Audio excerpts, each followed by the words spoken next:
in respect to knowledge, to insight. You may have read a lot about various sort of insights. You may have made use of your vivid imagination to think about how an experience of the insights may be like. But if you don't actually practice in the right way and experience the insights yourself, then that's not the real thing.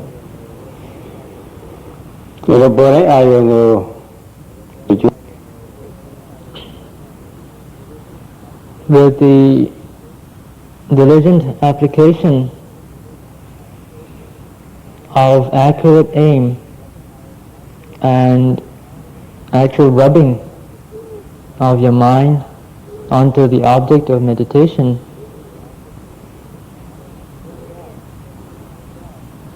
there can be no doubt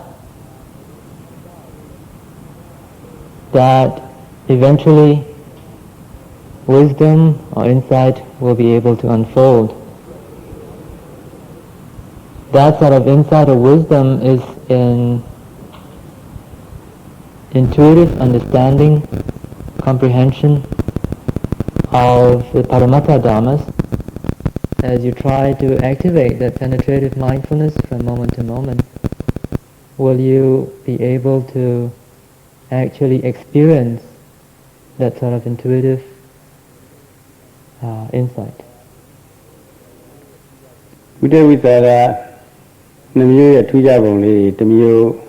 An example is that of a compass. We're talking about a compass that is used in geometry. As you know, in a compass, a compass has two arms, one that has a point and the other which holds a pen or pencil, a writing, a drawing instrument. In order to use the compass effectively, one has to firmly place the pointed arm onto a piece of paper and then rotate the other arm so that one can form or draw a perfect circle. One can see that this circle, this perfect circle, can only come about if the pointed end, the pointed arm, is firmly held. This is the same case with the yogi. The yogi has to firmly aim the mind at the object of meditation and to rotate the mind, so to speak, so that the object can be seen as a whole and very clearly.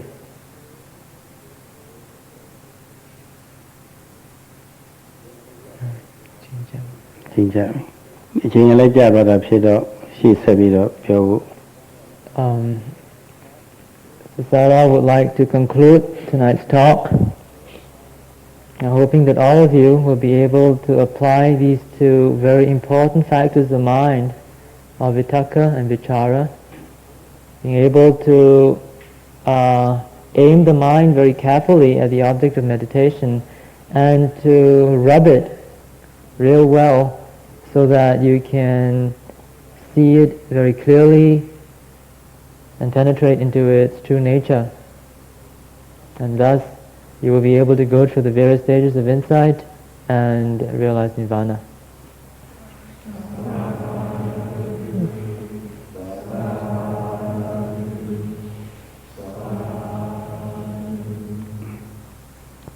The importance of the first two jhanic factors, vitakka and vichara, during the process of moment-to-moment mindfulness was discussed by the sadhana yesterday.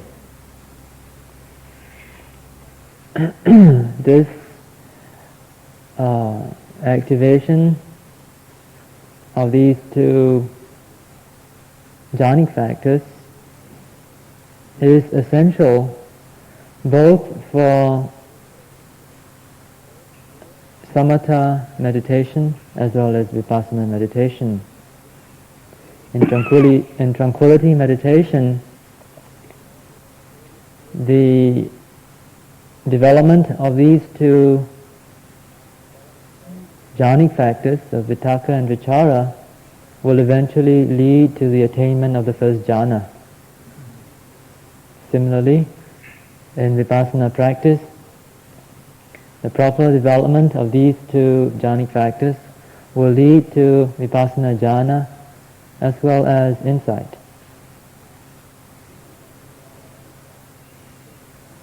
In the absence of these two jhanic factors and the remaining factors of the first jhana, namely rapture, comfort, and one-pointedness of mind,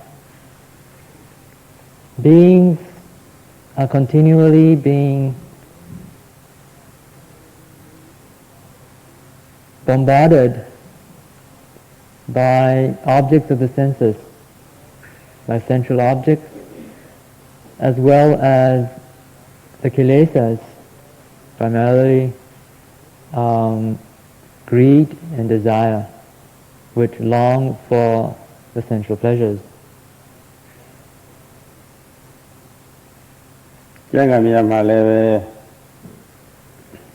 scriptures tell us that just like the darkness that engulfs a space in the middle of the night when there is no lamp and no light around, so too beings are engulfed by the darkness of delusion and ignorance in the absence of these jhanic factors. When the jhanic factor of vitakka and vichara are not developed, this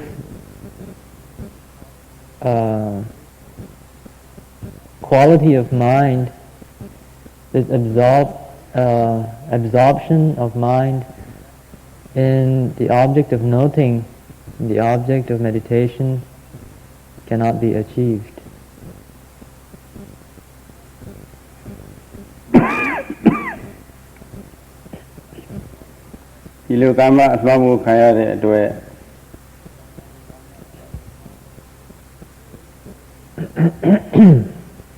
This veil of ignorance, of course,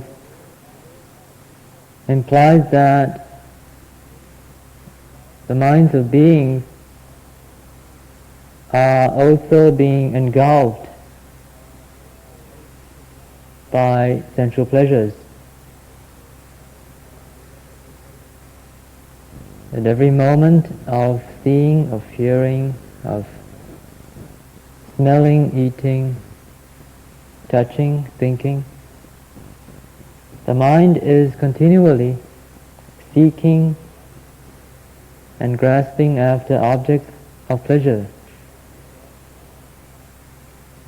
Nice objects to see, desirable objects, pleasurable objects, to see, to hear, to smell, to taste, to touch, to think about. This will lead to a state of affairs where the mind becomes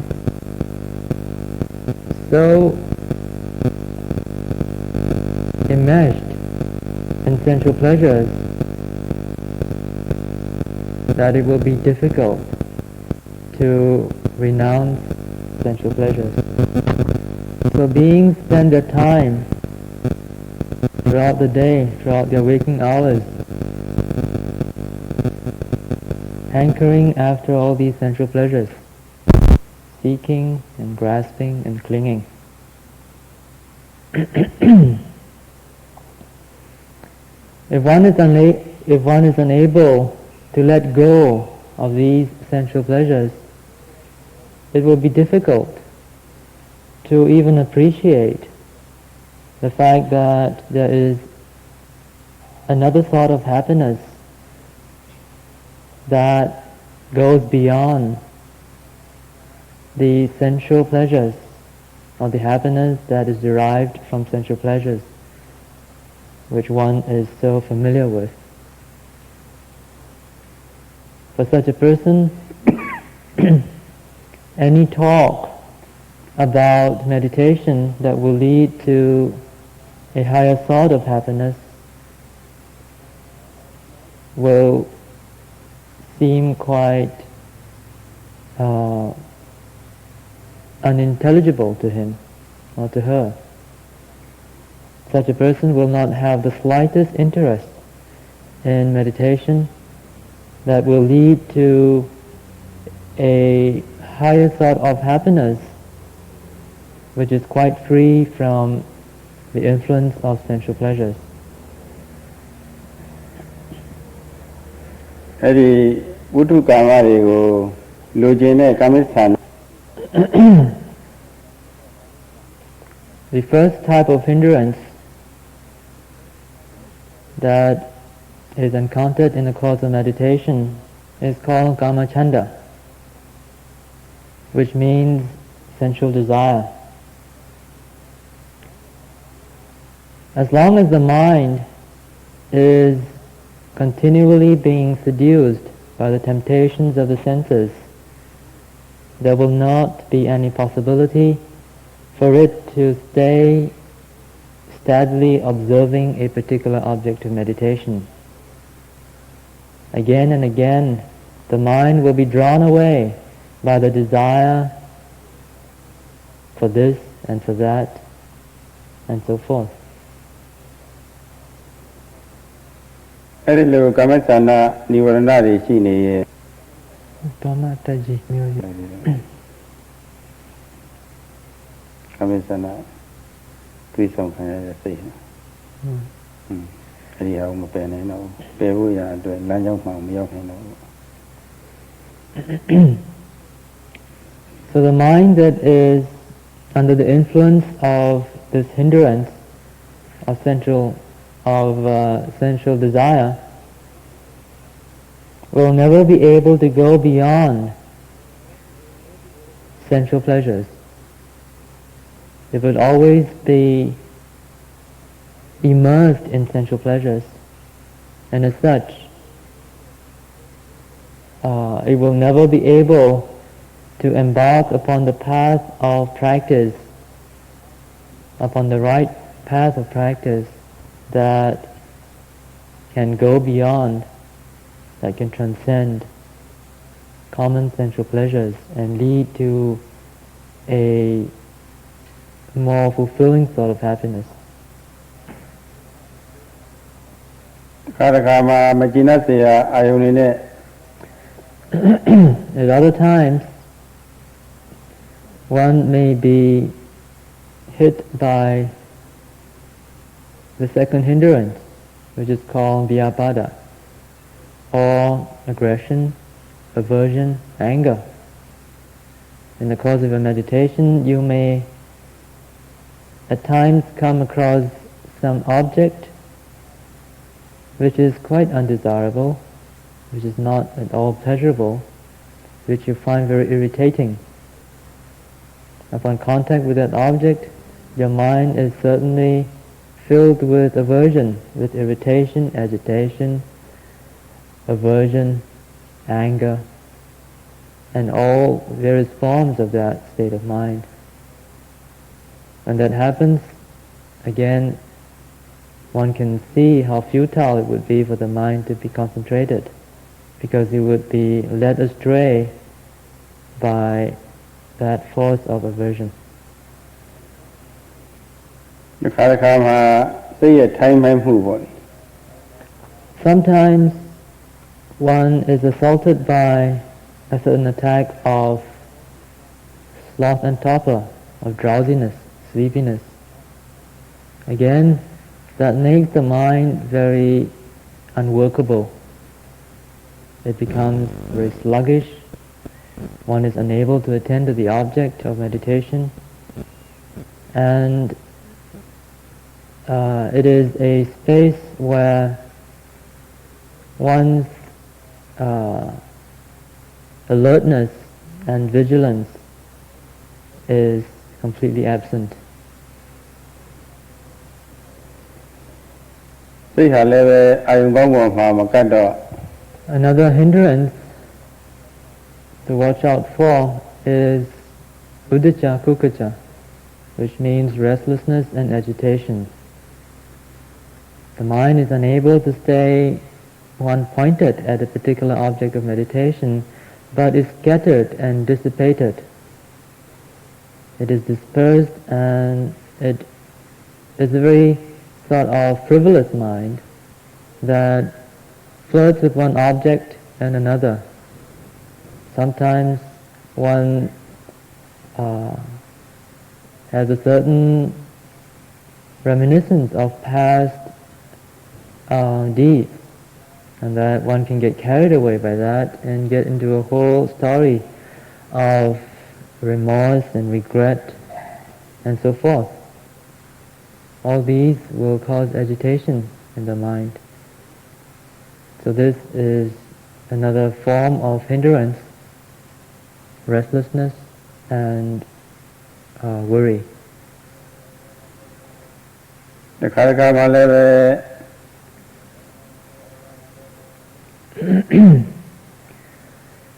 Skeptical doubt and criticism is another major hindrance.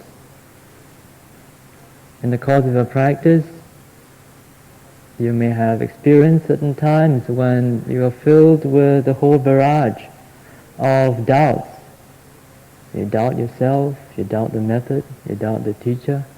You start to compare various methods that you have experienced before, you have practiced before, and you are paralyzed by your doubts. Sada says it's like a person who is walking along a path and comes across a junction, and not knowing the path very well, he is quite distressed because he cannot really choose which path to take. ငူပြောခဲ့တဲ့တရားတွေဟာ These 5 hindrances, in fact, are the greatest enemies of the jhana factors, because of their effectiveness in being able to obstruct the development and activation of the jhanic factors. They have been singled out as a group, and in the scriptures we find a special section dealing with these 5 hindrances and how to overcome them.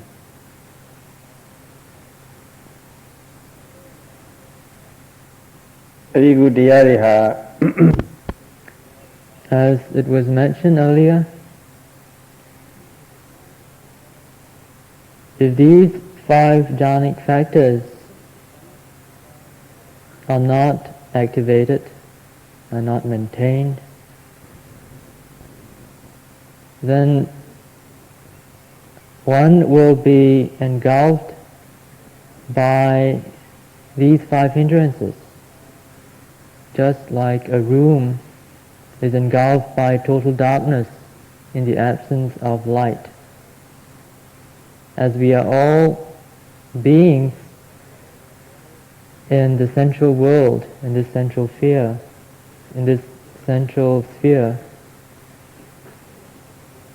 the hindrance of sensual desire will especially be responsible for keeping us in darkness.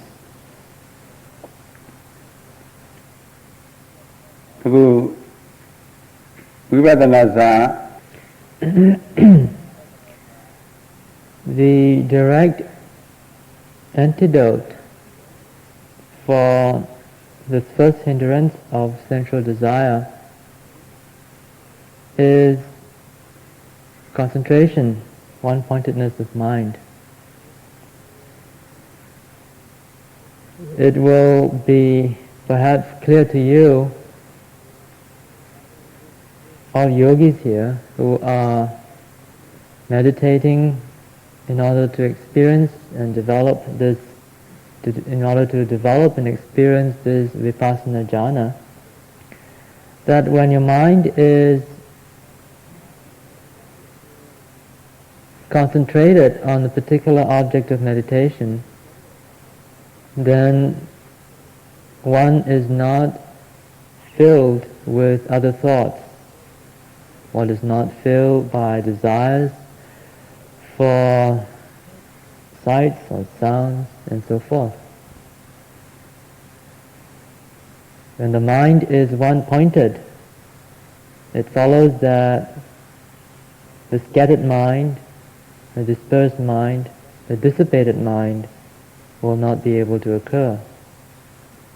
And the objects of sensual pleasures too will not have any power over the concentrated mind.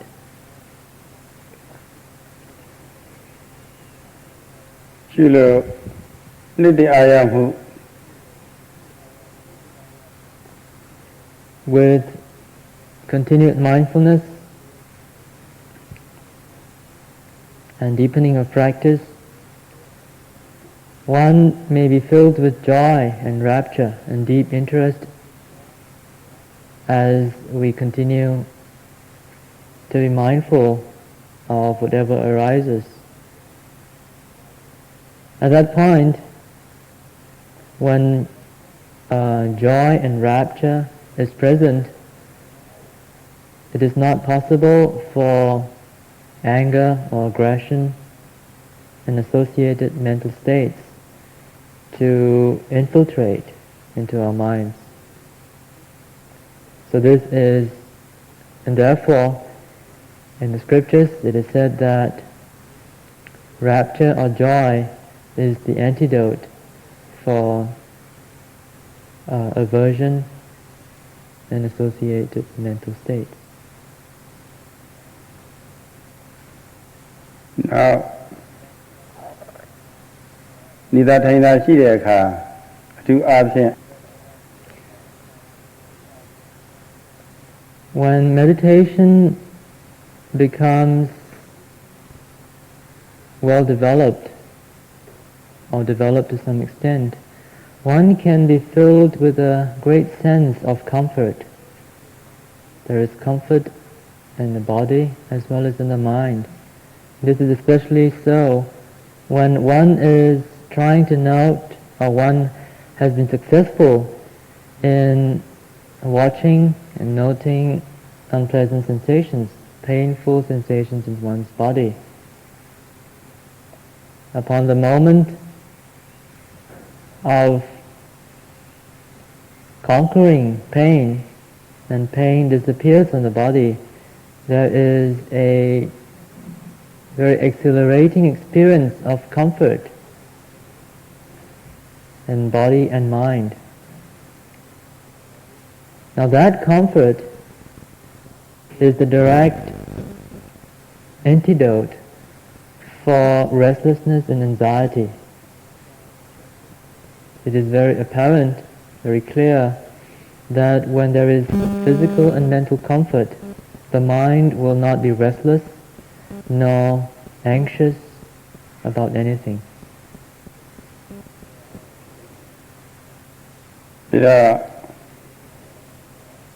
အာယုန်နဲ့မှတ်စိတ်နဲ့တက်အောင်ချိန်ရွယ်ပြီးတဲ့တနည်းအားဖြင့်လည်းပဲမိမိရဲ့ရှုမှတ်တဲ့စိတ်ကလေးရှုွက်ပုံမှာရောက်သွားအောင်ဆွဲပြီးတော့တင်ပေးတဲ့ When the mind is diligently trying to be accurate in its aim, trying to accurately place mindfulness on the object of observation,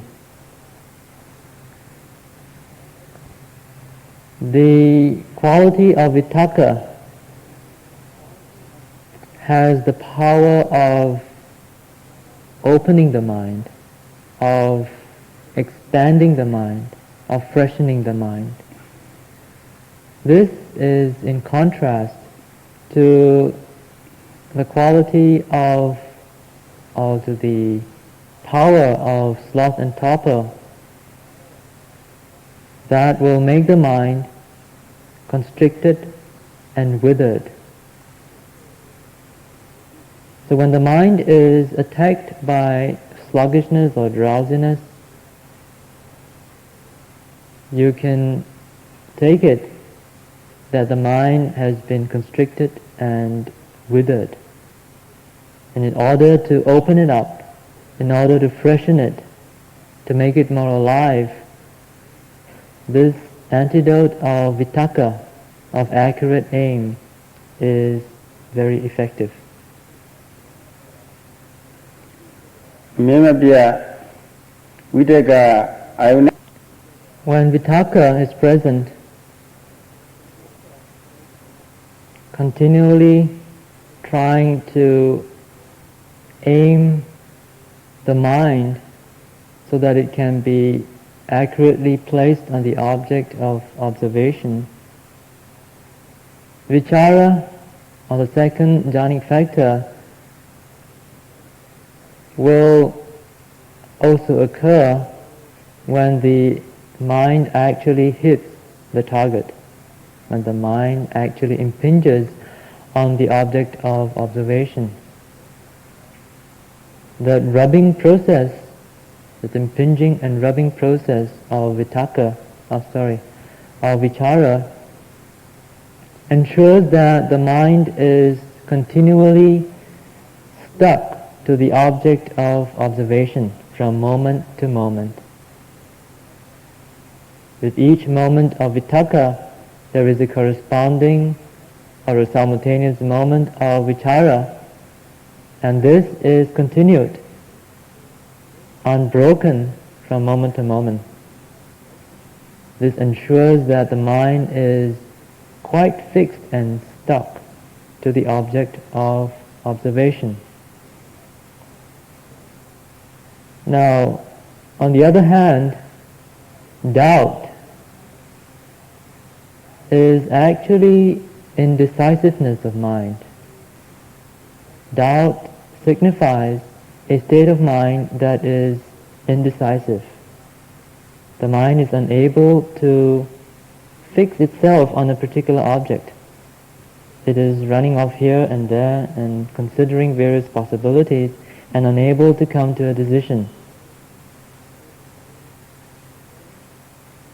With the presence of vichara that makes the mind stick to its object of observation, it becomes obvious that doubt, or this mental indecisiveness, this slipping of the mind from its object of meditation, will not be able to occur.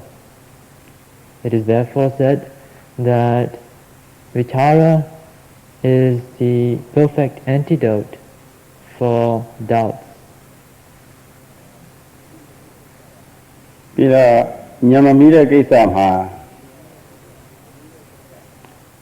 Another instigating force that encourages the spreading of doubt is that of immatured wisdom. If one's wisdom or knowledge is immatured and one attempts to try to figure out very profound Dharma, then it is very obvious that one will not be able to comprehend what is, one will be unable to comprehend such a profundity. And the more one tries to try to comprehend it, and the more one is unable to understand what one wants to, then the more one tries to think it out, and the more one is filled with criticisms. So this is quite a vicious cycle. Immature wisdom leads to criticism, and criticism will increase because one is unable to understand the profoundness of the Dhamma.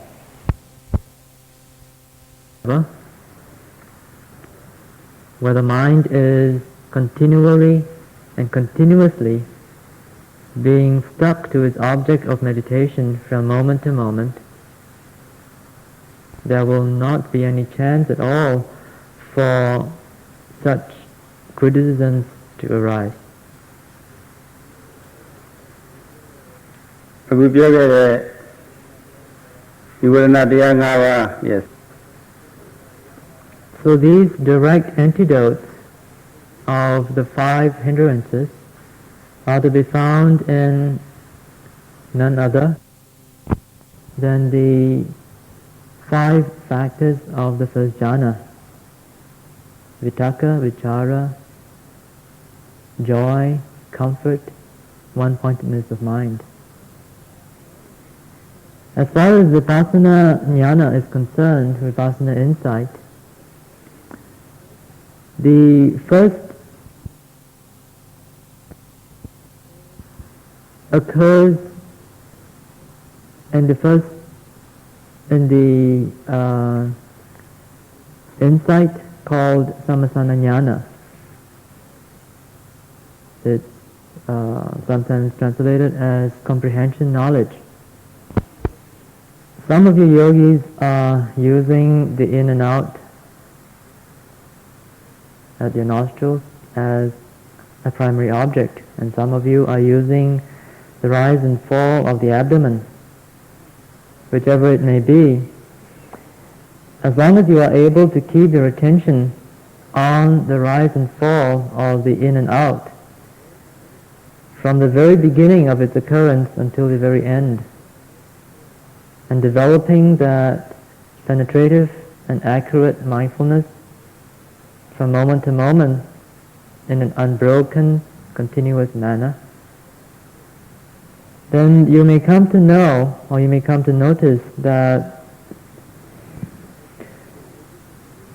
you are able to see very clearly with your mind's eye the very start of the rising process through the middle until the end. You're able to see very clearly the beginning through the middle and the end of the rising and falling process, as well as the in and out at your nostrils. You begin to understand or comprehend that there are two phenomena occurring within you, and that is mind and matter. You begin to see how they are connected in terms of the mechanism of cause and effect. You begin to see how they come into being and then disappear. The arising and the disappearing is quite clear. This also applies to all the other objects that may arise in your field of consciousness. Sounds become clear to you as they come and go. And various sensations in your body. You look at them, you can see them arising, and you can see them passing away, dissolving. You begin to have a very deep appreciation of the fact of impermanence, because you are able to see how all these phenomena arise and pass away momentarily, on a moment-to-moment experience. You are seeing it directly. It is first-hand knowledge for you. So at that point, you begin to appreciate this impermanence, this fact of impermanence that is very apparent in whatever things that you are mindful of. မမြဲတာလေးတွေသိလို့ရှိရင်လည်းပဲ And this appreciation of the impermanent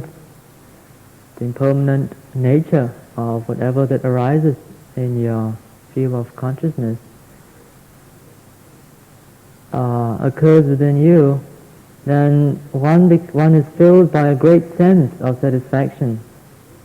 There is deep interest in what you're doing. There is great joy in being able to discover for yourself this fact and truth of impermanence. When impermanence becomes obvious, very naturally the fact of suffering becomes also apparent. In this constant arising and passing away of phenomena, you begin to see that there is nothing that you can cling to. There is nothing that you can depend on. Everything is in a state of flux. It is a very unsatisfactory process. It is great suffering, for there is no refuge in all these transient and fleeting phenomena. In addition to that, the appreciation of this suffering nature of things is further consolidated when one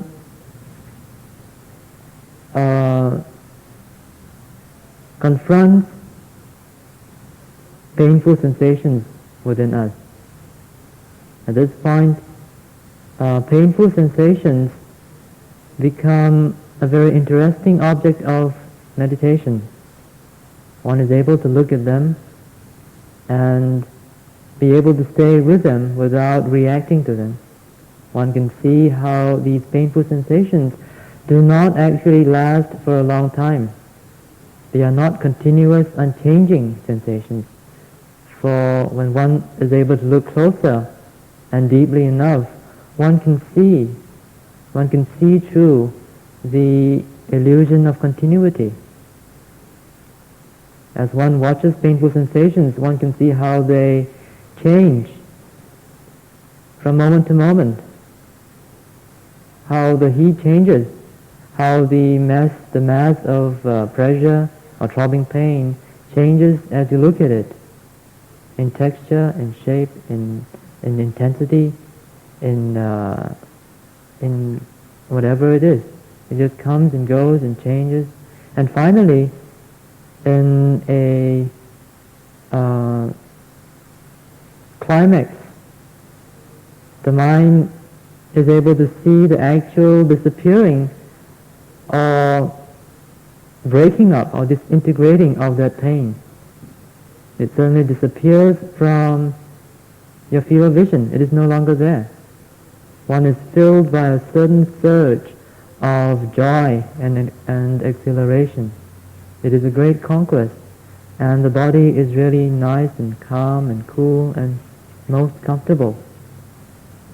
However, one is not deluded by that sense of comfort, for that experience of suffering becomes ever more clear, and one begins to see this whole body as a mass of suffering, of unsatisfactory phenomenon, perpetually engaged in this endless dance of impermanence. အဲ့ဒီလိုမမျက်စိရဲ့လို့သိပြီဆိုလို့ရှိရင် the understanding of impermanence and suffering will automatically lead to a deep appreciation of the fact of anatta, that there is no one behind all these processes. This especially becomes very clear when one is able to watch mental and physical phenomenon occurring from moment to moment. one is not identified with that, and one can see that it's a natural process that is going on by itself. One becomes greatly relieved.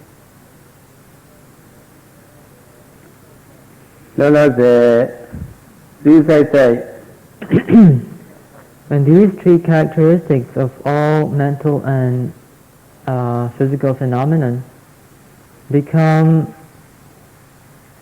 really apparent when one is able to comprehend them in a very intuitive and profound way, then the mind may be led to a series of reflections. The mind may begin to reflect quite naturally. It is not something that is manipulative. The mind very automatically gets into this reflective space where it starts to reflect that what I'm seeing, what is being seen now, is happening in the present. But this same process has been happening before in the past and will be happening again in the future. One is able to make the deduction that not only is this whole process of arising and passing away happening within oneself, but it is also occurring in other beings. So this reflection is also a manifestation of vitakka and vichara.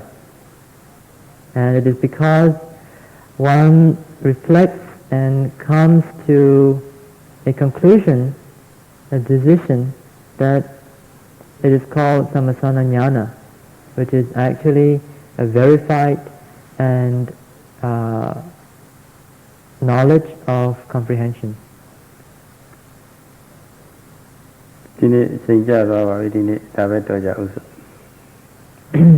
That will be all for tonight, since the time is up.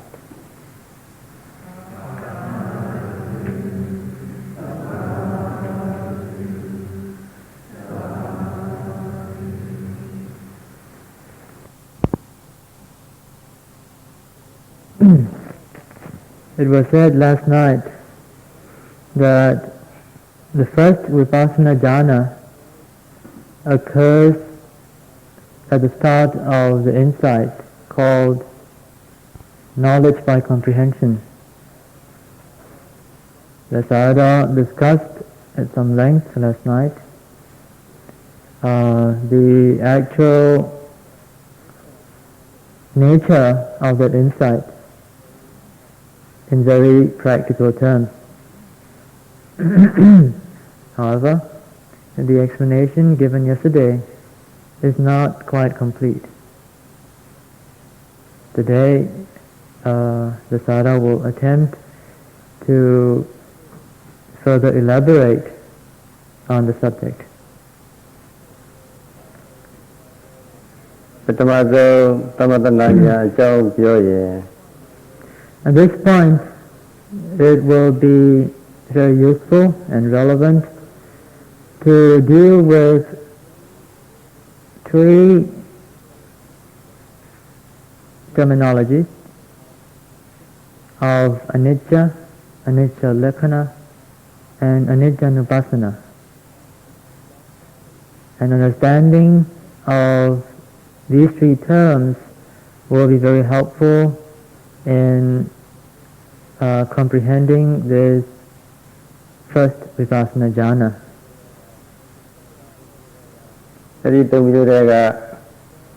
One can also understand anicca to mean all the impermanent things comprising mind and matter, mental and physical phenomena.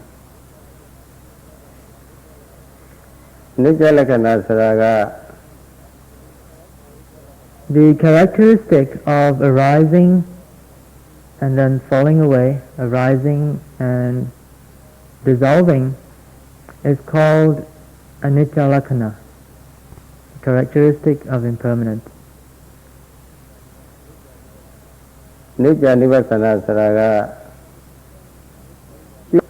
Anicca Nupassana is the insight, is the intuitive comprehension,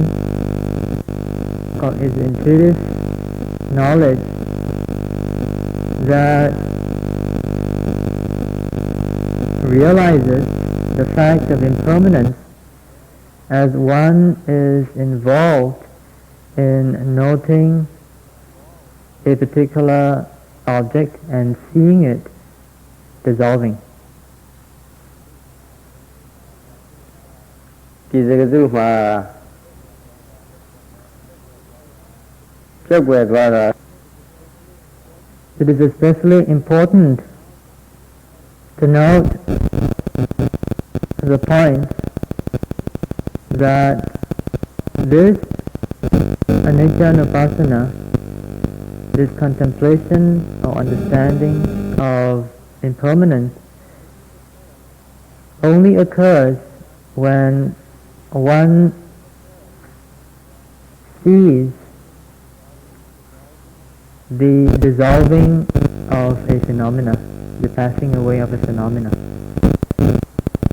This of course means that in the absence of that seeing of the passing away of phenomena, it is not possible to have an understanding of impermanence.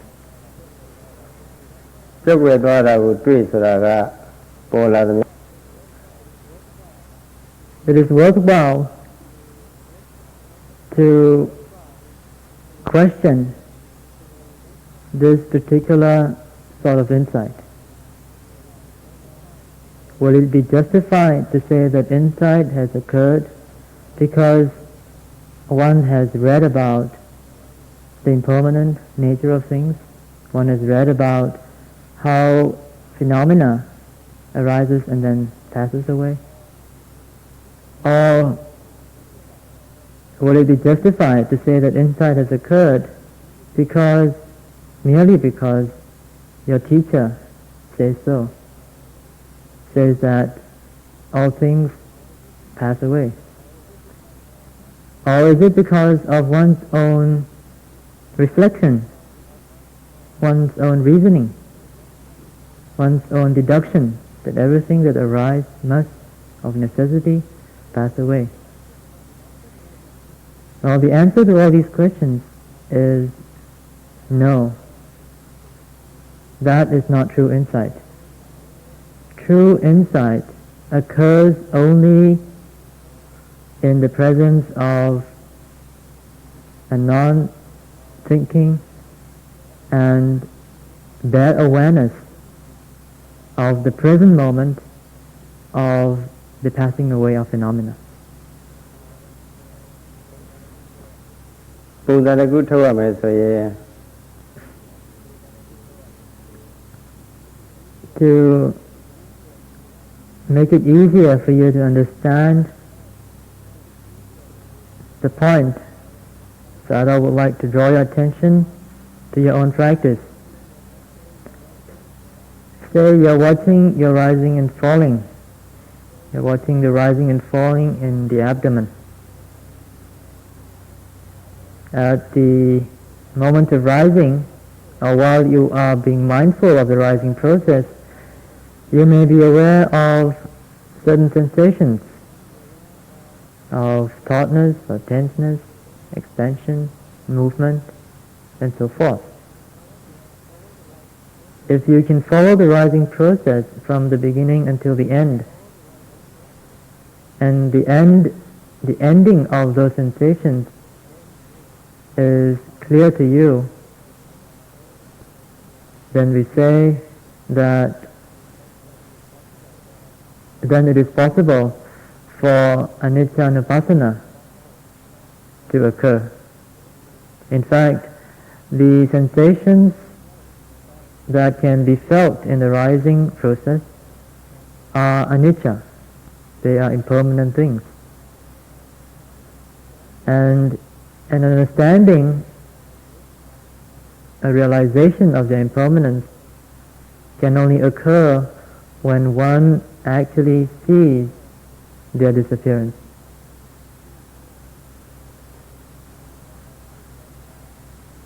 အဲ့ဒီထဲမှာ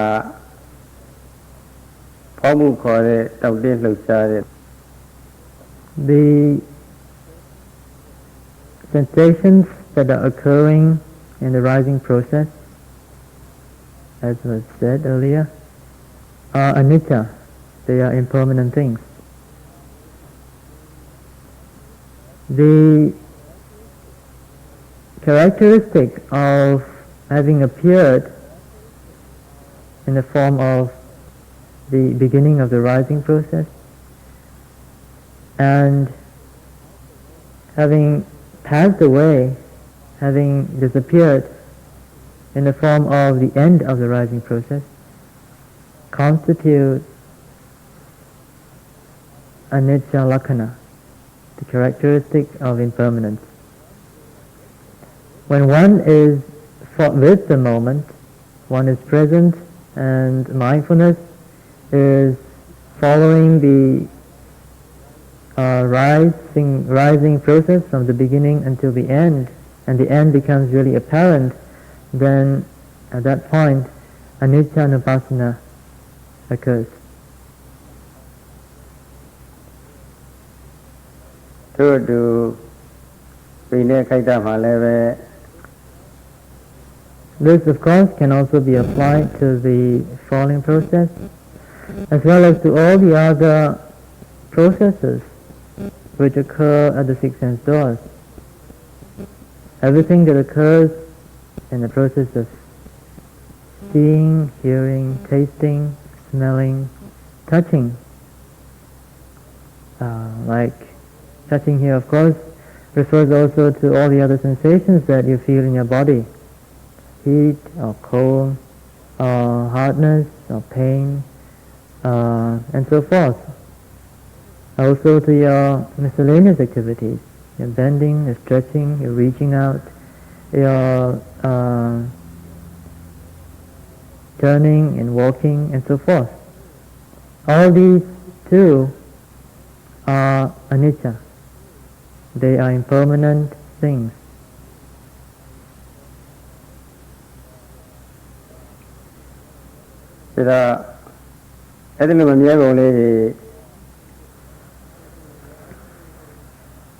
One who is involved in this anicca nupassana, involved in contemplating the impermanence of things, as was explained just now, will be able to free himself of the notion or illusion of permanence, because he is seeing the arising and passing away of phenomena, especially the passing away of phenomena. The notion of impermanence becomes very evident, and for such when such an insight occurs, then there is also the absence of mana, of conceit. Conceit is being slowly reduced each moment that such a person is being mindful.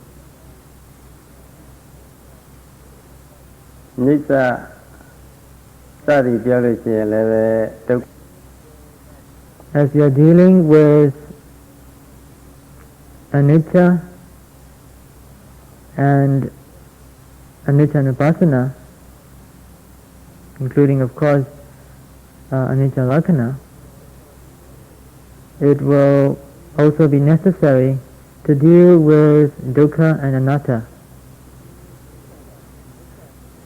In dukkha, for example, we can still divide it into these three categories: that of dukkha, dukkha lakkhana, and dukkha nupassana.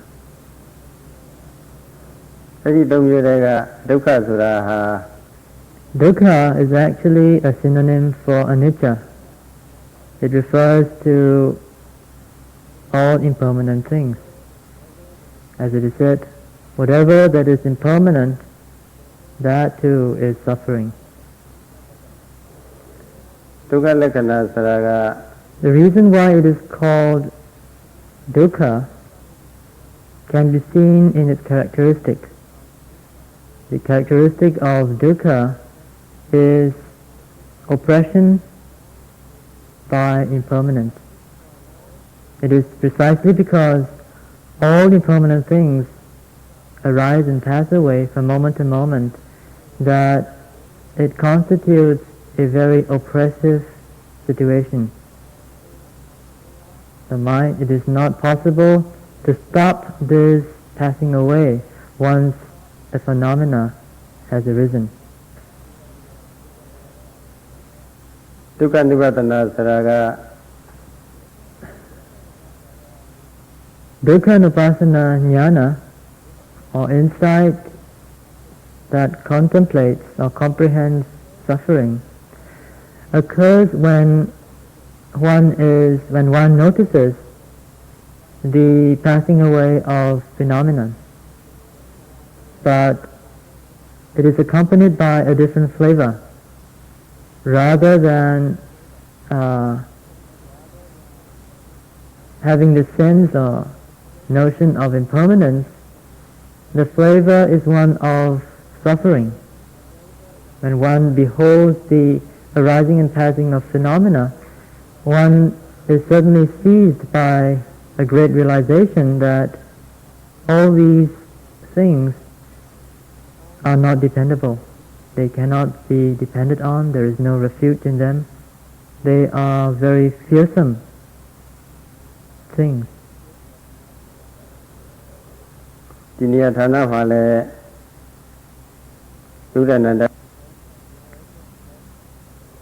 is also important to understand that the suffering that we come to appreciate through books or through our own reasoning and reflection does not constitute the real thing. It is to be stressed that dukkha nupassana jnana, insight into the suffering nature of things, occurs only when the mind is present with bare awareness, watching the arising and passing away of phenomena, and understanding the impermanence to be very fearful, fearsome, and totally undesirable and bad.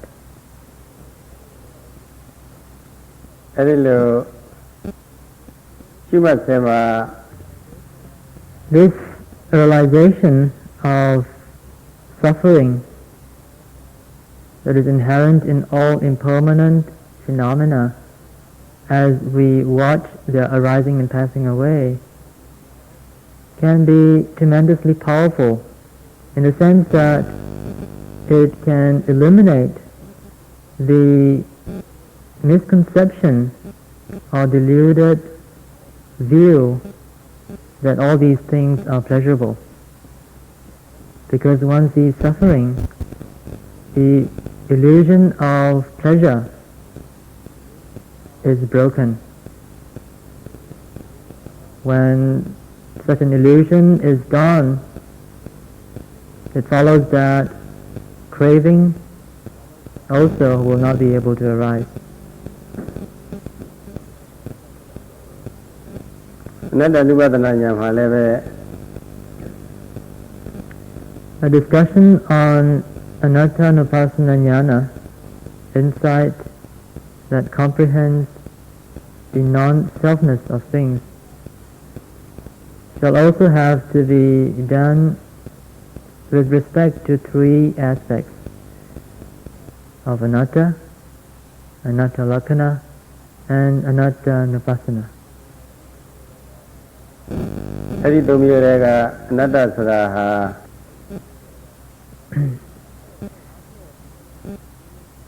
Atta means all these impermanent phenomena which do not have any self in it. It actually refers to these same phenomena of mind and matter, and the only difference is the aspect in which these phenomena are regarded.